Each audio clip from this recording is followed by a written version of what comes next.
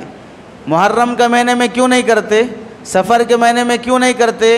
تمہارے دماغ میں یہ ہے کہ یہ نحوست کا مہینہ ہے، اس مہینے میں نہیں کرنا چاہیے، تو شادی کرنے کے لیے تاریخ دیکھتے ہیں، اور اگر تاریخ آپ کو دکھائی نہیں دی، اندھے ہو گئے، تو بابا سے پوچھتے ہیں کہ آپ کو دکھتا ہے، آپ دیکھ کے بتائیے کون سی تاریخ میں رکھنا چاہیے۔ بابا ستارے دیکھ کے آپ کی تاریخ بتائیں گے۔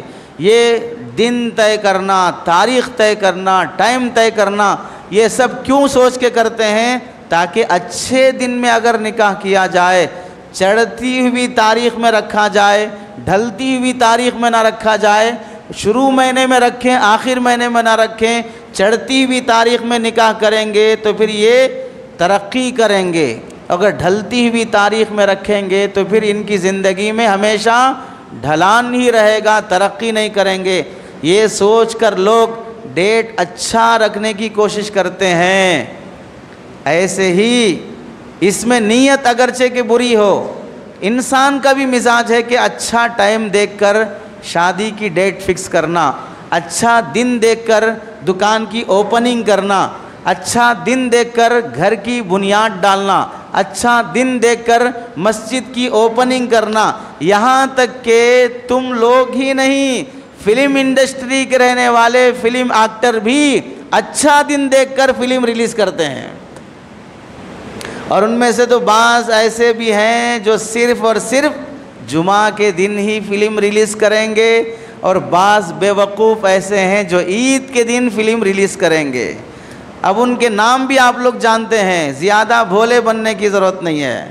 تو دنیا دار طبقہ بھی اچھا دن دیکھ کر اپنے کاموں کے لیے چنتا ہے، تو اللہ نے بھی قرآن اور آسمان کی کتابیں دینے کے لیے اچھے مہینے کا انتخاب کیا کہ رمضان کے مہینے میں دیا جائے، چونکہ یہ عظمت والا مہینہ ہے۔ تیسری چوتھی خصوصیت رمضان کی، اللہ جنت کے دروازے کھول دیتے ہیں، جہنم کے دروازے بند کر دیتے ہیں، شیطانوں کو اللہ تعالیٰ قید کر دیتے ہیں۔ یہ رمضان کے فضائل اللہ کے نبی نے اور بھی دسیوں فضائل محض رمضان کے مہینے کے بیان فرمائے۔ اور سب سے اہم بات اس مہینے میں اللہ تعالیٰ رمضان کے مہینے میں شیطانوں کو قید کر دینا کہ یہ شیاطین ہمارے بندوں کو گناہوں کی طرف لے نہ جائیں، یہ بہت بڑی نعمت ہے۔ جیسے مثال کے طور پر حکومت کی نظر میں اگر کوئی آدمی ٹیررسٹ ہو تو حکومت اسے ہمیشہ کے لیے عمر قید کرا دیتی ہے کہ اس سے لوگوں کو نقصان ہوگا۔ اگر کوئی شخص فسادات میں مبتلا پایا جائے اس پر بھی ہمیشہ کے لیے قید کی سزا ہو جاتی ہے کہ ممبئی کے فساد میں، گجرات کے فساد میں، فلاں فساد میں ڈاؤٹ کی وجہ سے، یہ اگرچہ کہ صحیح بات ہے کہ بھائی جو ریئل میں مجرم ہے وہ پرائم منسٹر بن سکتا ہے، لیکن جو ڈاؤٹ میں ہے اسے ہم اندر کر سکتے ہیں، یہ دنیا کا الگ مسئلہ ہے۔ لیکن فی نفسی قانون یہ ہے کہ اگر فسادات کی جگہ پر اگر پائے گئے تو آپ پر کیس ہو سکتا ہے، آپ کو اندر کر دیں گے، کیونکہ آپ امن کے دشمن ہیں، آپ سے امن اور شانتی ختم ہو جاتی ہے۔ ایسے ہی اللہ تعالیٰ رمضان کے مہینے میں شیطانوں کو قید کر دیتے ہیں کہ آپ بھی مسلمانوں کے عمل کے دشمن ہیں، وہ امن کے دشمن ہیں اور یہ عمل کے دشمن ہیں کہ تمہاری وجہ سے یہ لوگ عمل نہیں کر سکتے، تمہاری وجہ سے یہ مسلمان نیک اعمال نہیں کر سکتے، تو امن کے دشمن کو بھی اندر کیا جائے گا اور عمل کے دشمن کو بھی اندر کیا جائے گا۔ تو اللہ نے رمضان میں شیطان کو قید کر دیا۔ اب اعلان ہوتا ہے حکومت کی طرف سے شانتی سے رہو، اب کوئی ٹینشن کی بات نہیں ہے۔ اللہ کی طرف سے بھی اعلان ہو گیا کہ سارے شیاطین جو تمہارے دشمن تھے قید ہو گئے، اب عمل آرام سے کرو، کوئی مسئلہ نہیں، تمہیں کوئی روکنے والا نہیں ہے۔ لیکن اس کے باوجود بھی آدمی رمضان کے مہینے میں گناہوں سے نہیں بچتا، نافرمانیوں سے نہیں رکتا ہے۔ کتنے نوجوان ہیں رمضان کا چاند دیکھنے کے بعد بھی رات کی تنہائیوں میں جو موبائل کا گناہ کرتے تھے وہ رمضان کے مہینے میں بھی چھوڑنے تیار نہیں ہیں۔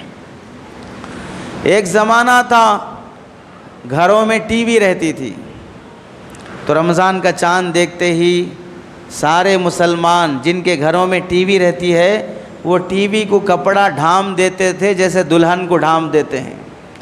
اب وہ خود سے دوپٹہ نہیں اٹھا سکتی دلہن جب تک کہ اس کا دولہا آ کر دوپٹہ نہ اٹھائے، ایسے ہی ٹی وی کو ڈھانپ دیتے تھے کہ اب پورا رمضان وہ دلہن ڈھکی رہتی تھی، رمضان کے بعد ہی یہ گھر کے تمام شریر دولہے جا کر اس کا ٹی وی کا دوپٹہ اٹھاتے تھے کہ اب پورا رمضان کوئی ٹی وی نہیں دیکھے گا، گناہ کریں نہ کریں، عبادت تلاوت کریں نہ کریں، لیکن ٹی وی بند رہے، ٹی وی نہیں دیکھیں گے۔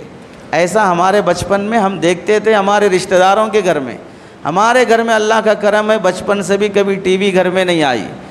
ہمارے دوسرے رشتہ داروں کے گھر میں ہم دیکھتے تھے کہ رمضان کے مہینے میں وہ ٹی وی بند کر دیتے تھے، بعض تو وہ ڈش وائر جو رہتی ہے وہ بھی نکال دیتے تھے۔ اب زمانہ ترقی کر گیا، کسی کے گھر میں شاید ٹی وی ہو، 25% مسلمانوں کے گھر میں ٹی وی ہوگی، لیکن اب زمانہ یہ ہے کہ ہر آدمی کے جیب میں ٹی وی ہے۔ اب گھر میں نہیں، ہر آدمی کے جیب میں ٹی وی ہے، ہر آدمی کے ہاتھ میں ٹی وی ہے۔ اب دوپٹہ نہیں ڈال سکتے، اب پردہ نہیں ڈال سکتے، اب ہر مسلمان کے دل میں وہ جو خوف 50 سال پہلے ہم دیکھتے تھے، 40 سال پہلے دیکھتے تھے سماج کے دل میں کہ بھئی رمضان کا مہینہ ہے، گانے نہیں سننا، ٹی وی نہیں دیکھنا، اگر کوئی بچہ شرارت کی وجہ سے ٹی وی آن کرنا بھی چاہے تھپڑ مار کر الگ کر دیتے، گانے بھی لگائے تو مار کے الگ کر دیتے، قوالی بھی لگائے تو مارا کرتے تھے۔ اب ہم کچھ نہیں روک سکتے، ہر جوان کے ہاتھ میں موبائل ہے، رات کی تنہائیوں میں وہی گندی فلمیں ابھی بھی جاری ہیں، وہی رات کی تنہائیوں میں رمضان کے پہلے جیسے 12 بجے 2 بجے تک گاڑیاں لے کر چبوترے کٹے آباد کرنا رہتا تھا، اب تو رمضان بہانہ بن گیا جاگنے کا، اب اور مزے سے جاگیں گے۔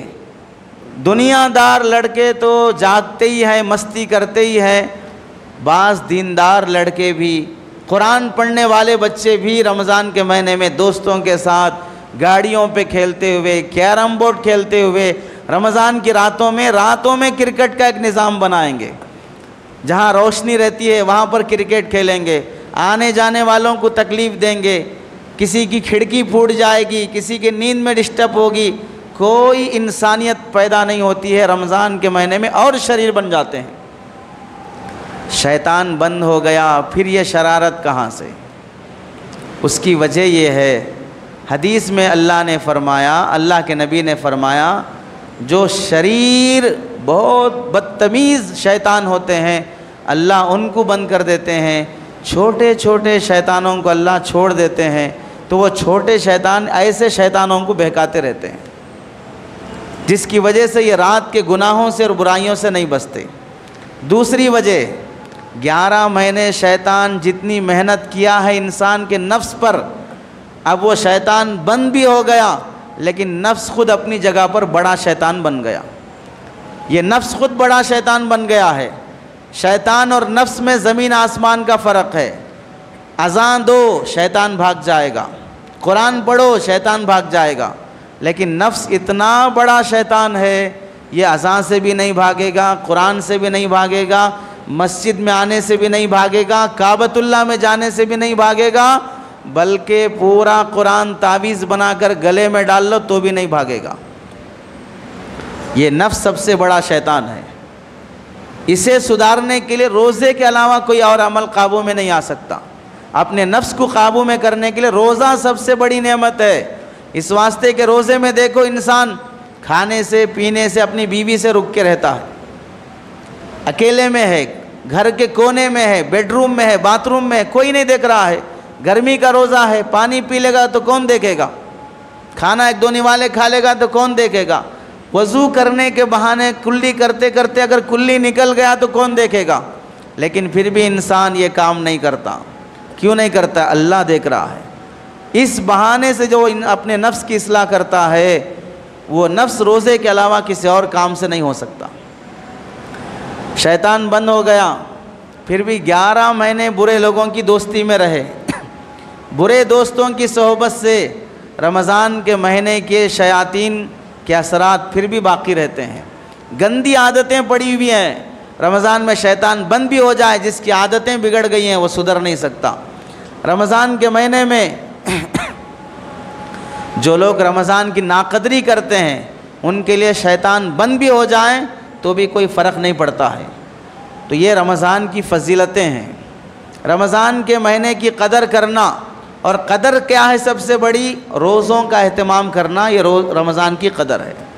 جو نوجوان رمضان کے روزے نہیں رکھتے ہیں، جان بوجھ کر چھوڑ دیتے ہیں، اور اللہ معاف فرمائے آپ میں سے بہت سے بوڑھے لوگ وہ ہیں 50 سال 60 سال کے، شوگر پیشنٹ ہیں، بی پی ہے، ہارٹ پیشنٹ ہیں، لیکن بچپن سے روزے رکھنے کی عادت ہے۔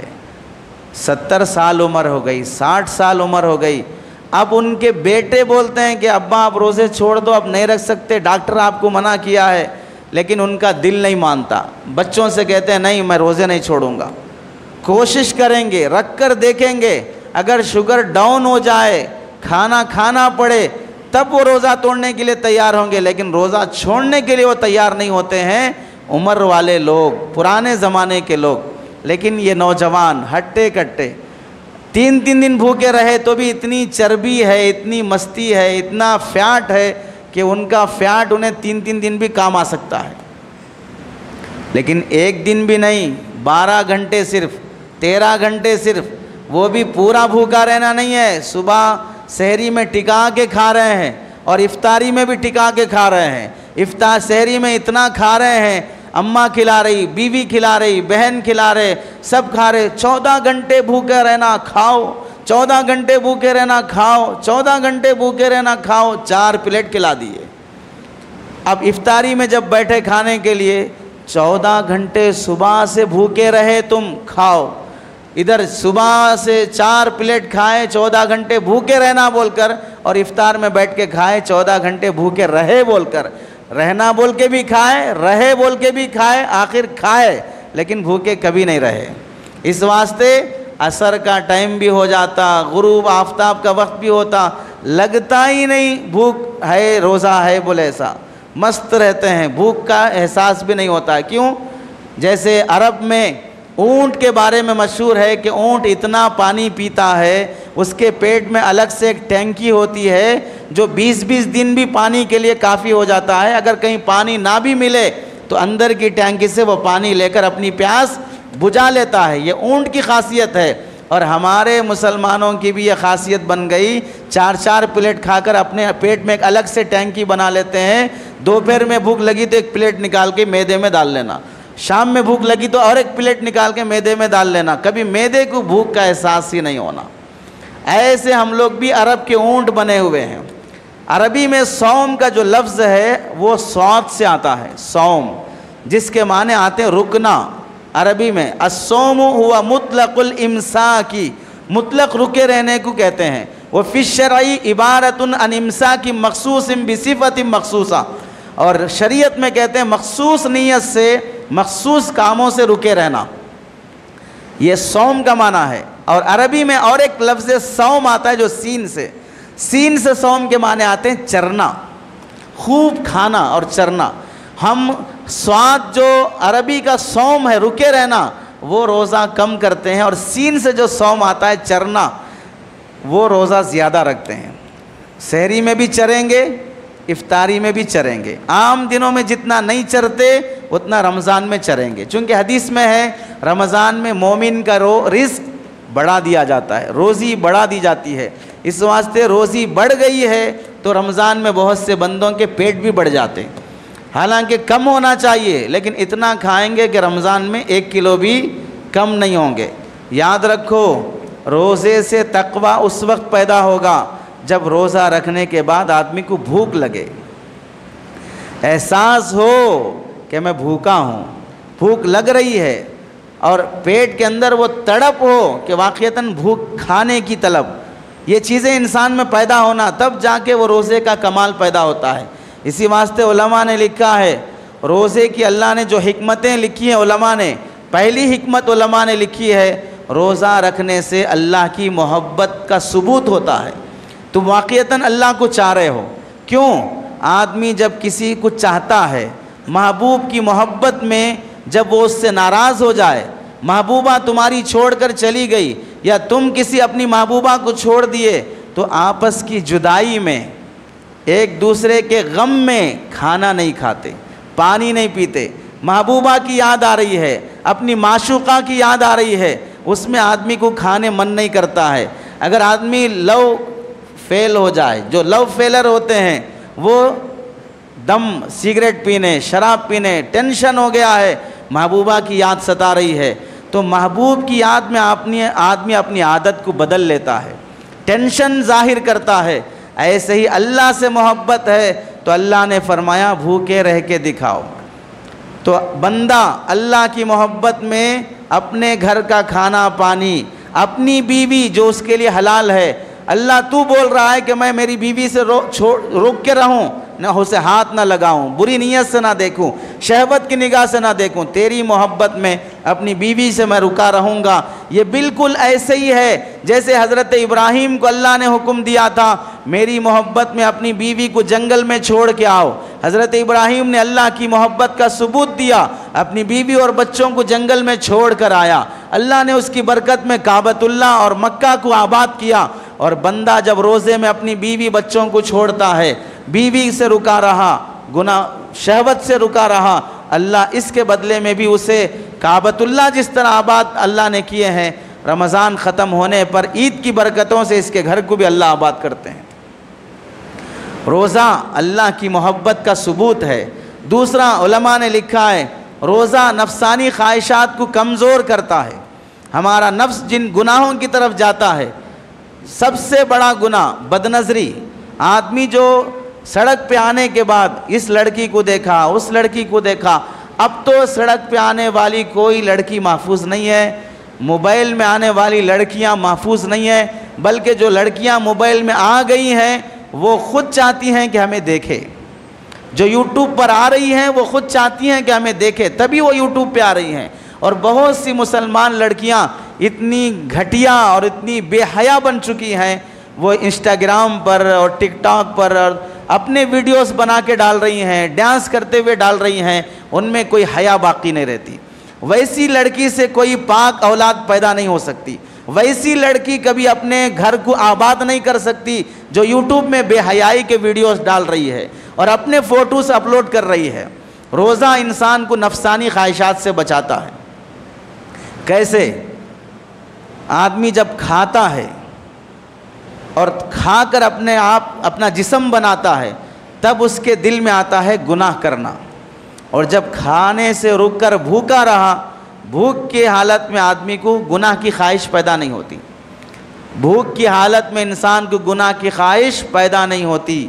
اس کی مثال، ابھی تو پہلا روزہ ہے، سمجھ میں نہیں آئے گا کہ ہم بھوکے ہیں بول کے، چونکہ 11 مہینے کی جو وہ فیٹ ہے، 11 مہینے کی وہ جو چربی ہے، وہ اتنا کور کر رہی ہے کہ اب بھوکے بھی رہے تو سمجھ میں نہیں آ رہا ہے۔ 1 ہفتہ گزرنے دیجئے، جب وہ فیٹ کم ہو جائے گا پھر سمجھ میں آئے گا کہ واقعتاً رمضان لگ رہا ہے۔ ہمارا تو رمضان دیکھیے دھوپ ہے لیکن پھر بھی ٹھنڈا لگ رہا ہے۔ دوسرے ملکوں میں، بعض ملکوں میں رمضان 21 گھنٹوں کا ہے، 21 گھنٹوں کا رمضان ہے، بعض ملکوں میں 22 گھنٹوں کا رمضان ہے۔ وہ لوگ صرف 2 گھنٹے انہیں ملتے ہیں جس میں سحری بھی ہونا اور 2 گھنٹے ختم ہونے سے پہلے افطاری بھی ہونا۔ 22 گھنٹے بھی دوسرے ملکوں میں لوگ روزہ رکھتے ہیں، اور ہمارے پاس 13 گھنٹے 13.5 گھنٹے کا روزہ ہے۔ اس میں آدمی پریشان ہو جاتا ہے۔ بیٹی کی شادی کے لیے اتنے کاموں میں مصروف ہے، ناشتہ نہیں کرا، دوپہر کا نہیں کھایا، رات کا بھی نہیں کھاتا ہے، بیٹی کی شادی میں محسوس بھی نہیں ہوتا ہے۔ اللہ کی رضا کے لیے آدمی روزہ رکھنے کے لیے نوجوان کتنے ہیں، کھانا پکانا ہے جو ہوٹلوں میں کام کرتے ہیں، اور شادیوں اور فنکشنوں کے لیے جو پکانے کا کام کرتے ہیں، دن میں پکانا ہے، سحری میں پکانا، افطاری میں پکانا، آگ کے سامنے کھڑے ہونا، ہوٹل میں پکانا ہے۔ یاد رکھو، دنیا کے چولہے کے پاس، دنیا کی آگ کے پاس کھڑے ہو کر پکانے کے بہانے اگر تم روزہ چھوڑ دو گے تو یاد رکھ لیجئے جہنم کی آگ سے نہیں بچ سکتے۔ دنیا کی آگ تمہیں روزہ چھوڑنے کا بہانہ بن جائے، یہی آگ تمہیں جہنم کی آگ میں لے جائے گی۔ آگ کے پاس کھڑے ہو کر پکانے والے طباخ کو بھی روزہ چھوڑنے کی اجازت نہیں ہے، اسے حکم یہ ہے کہ تم وہ ڈیوٹی چھوڑ دو لیکن روزہ نہ چھوڑو۔ تو پھر بتائیے، کالج جانے والے نوجوان بہانہ بنا کے روزہ چھوڑ دیتے ہیں، آفس میں جاب کرنے والے نوجوان بہانہ بنا کے روزہ چھوڑ دیتے ہیں، تاجر اپنے بزنس کے لیے ممبئی جانا، گجرات جانا، فلاں جگہ جانا، اس بہانے سے روزہ چھوڑ دیتے ہیں، دن بھر دکانوں پہ گرمی میں بیٹھے رہنے کے بہانے روزہ چھوڑ دیتے ہیں۔ کسی بہانے سے روزہ چھوڑنا جائز نہیں ہے۔ اور بعض روزہ رکھتے بھی ہیں، سحری کرنے کے بعد وہیں فجر گھر میں پڑھ کر سو جاتے۔ بعض تو فجر بھی نہیں پڑھتے، اب سوتے ہیں تو صرف 12 بجے اٹھتے۔ آدھا دن جب سونے میں گزر گیا تو رات کی نیند دن میں ہو گئی، تو اب رات میں نیند نہیں آتی۔ اب رات میں کیا کریں گے؟ پورے گلیاں ناپتے پھریں گے، پورے چبوترے آباد کرتے پھریں گے، چونکہ نیند نہیں آ رہی۔ وہ نیند کہاں ہو گئی؟ صبح میں کر لی ہے۔ اس واسطے سحری کر کے زیادہ دیر نہ سو، اس سے رات کی نیند برباد ہوتی ہے اور گناہوں میں مبتلا ہوتے ہیں۔ اور اللہ کے نبی نے فرمایا بہت سے لوگ وہ ہیں جو روزہ رکھتے ہیں لیکن روزے کا فائدہ انہیں حاصل نہیں ہوتا، روزے کا فائدہ حاصل نہیں ہوتا۔ وہ کون لوگ ہیں؟ روزہ رکھ کر گناہ کرنے والے، روزہ رکھ کر حرام مال سے افطار کرنے والے۔ روزے کی حکمتوں میں علماء نے لکھا ہے اللہ کا ڈر پیدا ہوتا ہے، اللہ کا خوف روزے سے پیدا ہوتا ہے۔ کیسے پیدا ہوتا ہے؟ اب ہم صبح سے لے کر اب تک روزے سے ہیں، شام تک روزے سے رہیں گے۔ اب آدمی دیکھیے، اگر تنہائی میں اکیلے میں کوئی بھی نہ دیکھ رہا ہو، جوان جوڑا ہے 1-2 مہینے ہوئے شادی ہو کر، وہ بھی تنہائی میں جا کر اگر بوسہ لینا چاہیں، وہ بھی ایک دوسرے سے شہوت پوری کرنا چاہیں، تو ایک دوسرے کا دل خود نفرت پیدا کرے گا کہ نہیں روزے میں ہے یہ حرکت نہیں کرنا، ایک دوسرے سے دور رہنے کی کوشش کریں گے۔ کون روک رہا ہے؟ روزہ اپنے آپ کو گناہوں سے بچانے کا، اپنے آپ کو چوکیدار بنانے کا نام ہے۔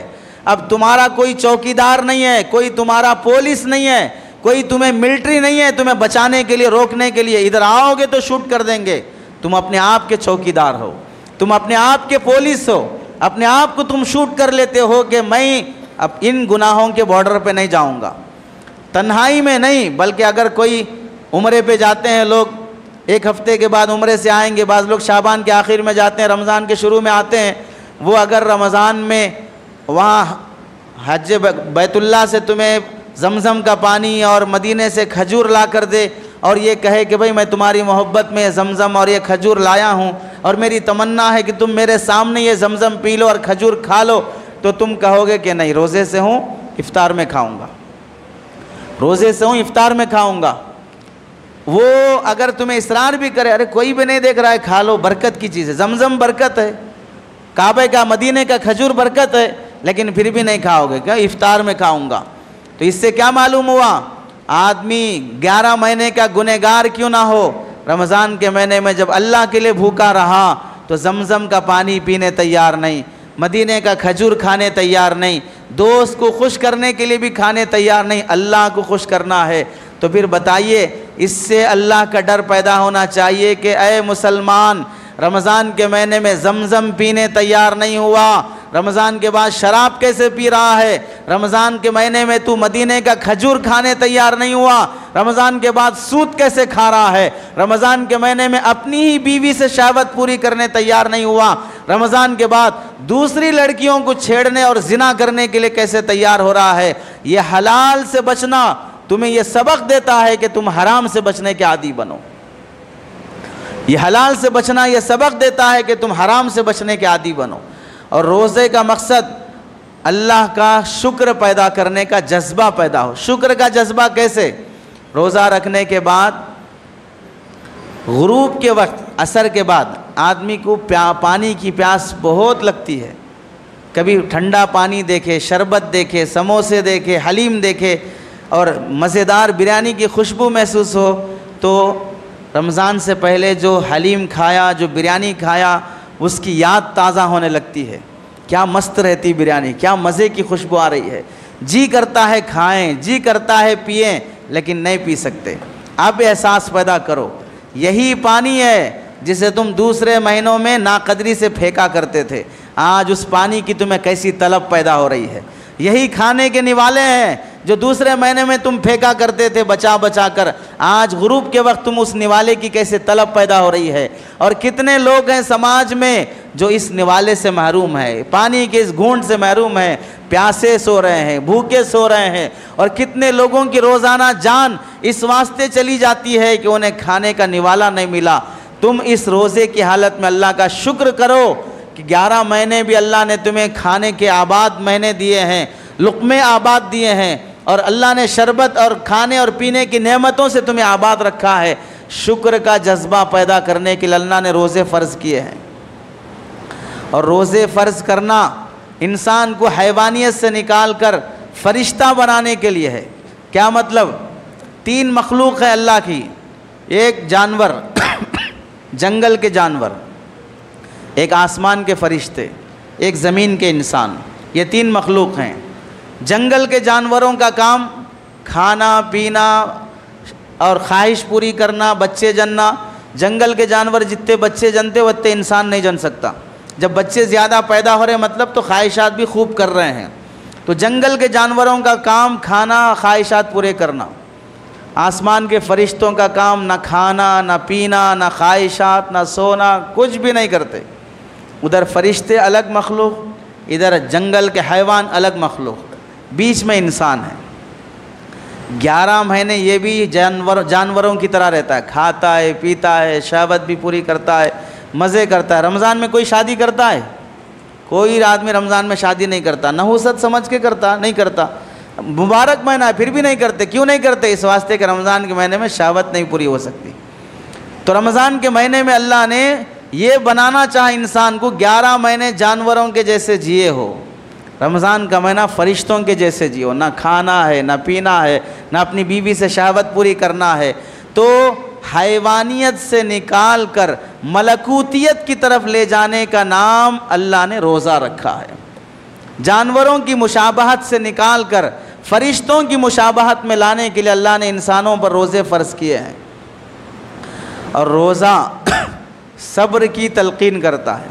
روزے کی حالت میں انسان کے اندر صبر پیدا ہوتا ہے۔ کھانے کی بھوک ہے لیکن صبر کرو، افطار میں کھاتے، پیاس ہے صبر کرو، بیوی کی خواہش ہے صبر کرو، افطار میں کھاتے۔ تو روزہ انسان کے اندر صبر پیدا کرتا ہے۔ اور روزے میں اللہ کے نبی نے فرمایا جھگڑا نہ کرو، بد زبانی نہ کرو۔ شروع میں ہوتا ہے انسان کے اندر گرمی زیادہ رہتی ہے، اس واسطے شروع کے روزے رکھنے کے بعد بھی انسان کو خواہش پیدا ہوتی ہے، شروع کے روزے رکھنے کے بعد بھی انسان کے اندر غصہ آتا ہے، لیکن روزے رکھتے جائیں گے تو انسان کے اندر خود بخود غصہ کم ہوتے جائے گا، صبر آئے گا، ہمدردی اور انسانیت پیدا ہوگی۔ اور جو آدمی روزہ رکھ کر بد زبانی کرے، آپس میں جھگڑے کرے، تو پھر یاد رکھیے اس کے روزے کا اسے ثواب نہیں ملتا ہے۔ جو مسلمان روزے کی حالت رمضان کے مہینے میں روزہ نہیں رکھتے، انہیں یاد رکھ لینا چاہیے وہ حرام کام کر رہے ہیں، گناہ کے مرتکب ہو رہے ہیں۔ اللہ ویسے بندے کو بخشش نہیں فرماتے جو رمضان کا مہینہ پا کر بھی وہ اللہ کی اطاعت کر کے جنت کا مستحق نہیں بنا، الٹا اللہ کے نبی علیہ السلام کی بد دعا ملے گی جو رمضان کا مہینہ پا کر بھی اپنی بخشش نہیں کروا سکتا ہے۔ آپ بتائیے، جہنم کے دروازے بند، جنت کے دروازے کھل گئے، شیطان بند ہو گئے، فرشتے زمین آسمان کے اللہ کے فرشتوں کی آمد و رفت زیادہ ہو گئی، اللہ پہلے آسمان پہ تشریف لاتے ہیں، دعائیں قبول کرنے کا وعدہ فرماتے ہیں۔ اس مہینے میں بھی اگر بندے کی مغفرت نہیں ہوئی تو پھر کون سے مہینے میں ہوگی؟ اس مہینے میں بھی اگر انسان نہیں بنا تو کون سے مہینے میں بنے گا؟ آپ کو کئی بار سنایا گیا عبداللہ شاہ صاحب نقشبندی رحمۃ اللہ علیہ کا واقعہ، انہوں نے فضائل قرآن میں رکھا ہے، لکھا ہے کہ ایک مجوسی رمضان کے مہینے میں اپنے بچے کو مارکیٹ میں لے گیا کچھ سامان خریدنے، اور اس آگ کی پوجا کرنے والے کے بچے نے رمضان میں مارکیٹ میں کوئی چیز اٹھا کر کھا لی۔ اس آگ کی پوجا کرنے والے کافر نے اپنے بچے کو تھپڑ مارا اور یہ کہنے لگا تجھے شرم نہیں آتی؟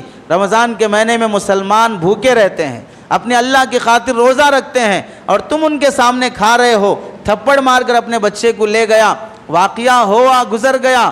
اس کے مرنے کے بعد کسی نے اسے خواب میں دیکھا کہ وہ جنت کے باغیچوں میں گھوم رہا ہے۔ خواب میں دیکھنے والے نے پوچھا کہ تم تو ہندو تھے، کافر تھے، جنت میں کیسے چلے گئے؟ اس نے کہا ہاں میں ہندو تھا، لیکن ایک ادا اللہ کو پسند آ گئی، میں رمضان کے مہینے میں اپنے بچے کو تھپڑ مارا اس واسطے کہ اس نے رمضان میں کھا لیا تھا، اس واسطے کہ رمضان کے مہینے میں لوگ روزہ رکھتے ہیں، اور چاہے کہ میں مسلمان نہیں ہوں لیکن مسلمانوں کے اکرام میں نے اپنے بچے کو تھپڑ مارا کہ یہ مہینہ روزے کا ہے، مسلمانوں کے بھوکا رہنے کا ہے، اور تم اس مہینے میں کھاتے ہو۔ اللہ کو یہ ادا پسند آ گئی، اللہ نے موت سے پہلے مجھے ہدایت دے دی، اور کلمے کی حالت میں میرا انتقال ہوا ہے، اور کلمے کی حالت میں جسے موت آتی ہے اللہ اسے جنت نصیب کرتے ہیں۔ آپ سمجھیے کہ ایک آگ کی پوجا کرنے والے غیر مسلم کو رمضان کے مہینے میں اپنے بیٹے کی تنبیہ کرنے پر اللہ اسے جنت دیتے ہیں، اور ہم تو آلریڈی مسلمان ہیں، اپنی اولاد اور ہم نوجوان خود اگر رمضان میں روزے چھوڑ دیتے ہوں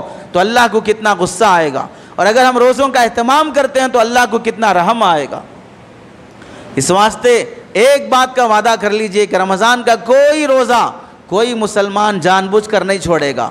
بیماری ہے، علماء سے پوچھ لیجئے میری یہ بیماری ہے، اس بیماری میں روزہ چھوڑنا میرے لیے درست ہے یا نہیں ہے؟